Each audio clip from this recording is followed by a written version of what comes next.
தற்பொழுது அண்மை செய்தியை பார்த்து வருகிறோம். கர்நாடகாவில் மேகதாது விவகாரம் தொடர்பாக வாட்டாள் நாகராஜ் எச்சரிக்கை விடுத்துள்ளார். இதுகுறித்த கூடுதல் விவரங்களை நமது செய்தியாளர் பாஸ்கர் வழங்க கேட்கலாம். வணக்கம் பாஸ்கரன், உங்க விவரங்களை பதிவு செய்யலாம்.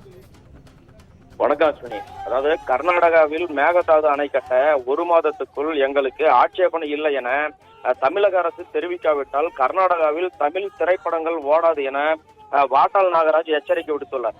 குறிப்பா பாத்தீங்கன்னா கர்நாடகா மகாராஷ்டிரா மாநிலங்களுக்கு இடையே போக்குவரத்து சேவையில் ஏற்பட்ட தகராறு காரணமாக மார்ச் 22 மாநில தழுவிய பந்த் அதாவது போராட்டம் நடைபெறுவதாக கன்னட அமைப்புகள் அறிவித்துள்ள நிலையில் கன்னட சதுவாடி வாட்டாள் கட்சியின் தலைவர் வாட்டாள் நாகராஜ் தலைமையில் கன்னட அமைப்புகளைச் சேர்ந்த 100க்கும் மேற்பட்டோர் கிருஷ்ணகிரி மாவட்டம் ஒசூர் அடுத்த தமிழக கர்நாடக மாநில எல்லையான அத்திப்பள்ளி பகுதியில் சாலை மறியலில் ஈடுபட்டு தமிழகம் நுழைய முயன்றவர்களை ஆனைக்கல் போலீசார் கைது செய்தனர். முன்னதாக பத்திரிகையாளர்களுக்கு பேட்டியளித்த வாட்டாள் நாகராஜ், அதாவது மகாராஷ்டிரா மாநிலத்தை மட்டுமல்லாமல் தமிழக அரசை கண்டித்தும் நாங்கள் பந்தில் ஈடுபட உள்ளோம்.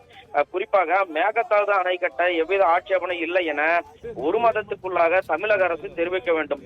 மேலும் ஸ்டாலின் மட்டுமல்ல தமிழக தலைவர்கள் அனைவரும் மேகதாதுக்கு எதிராக ஆட்சேபனை தெரிவித்திருக்கிறார்கள்.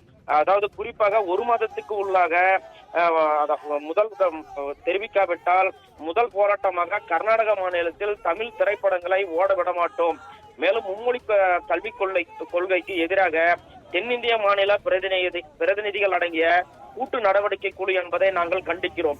மேலும் தொகுதி சீரமைப்பில் எந்த தொகுதிகளின் எண்ணிக்கையும் குறையாது. அப்படி குறைந்தால் மத்திய அரசிற்கு எதிராக நாங்களும் போராடுவோம். மேலும் தமிழகத்தில் நடக்கும் இந்தி போராட்டத்தை விட கர்நாடக மாநிலத்தில் இந்தி மொழிக்கு எதிராக மிகப்பெரிய போராட்டங்களை நாங்கள் நடத்தி வருகிறோம்.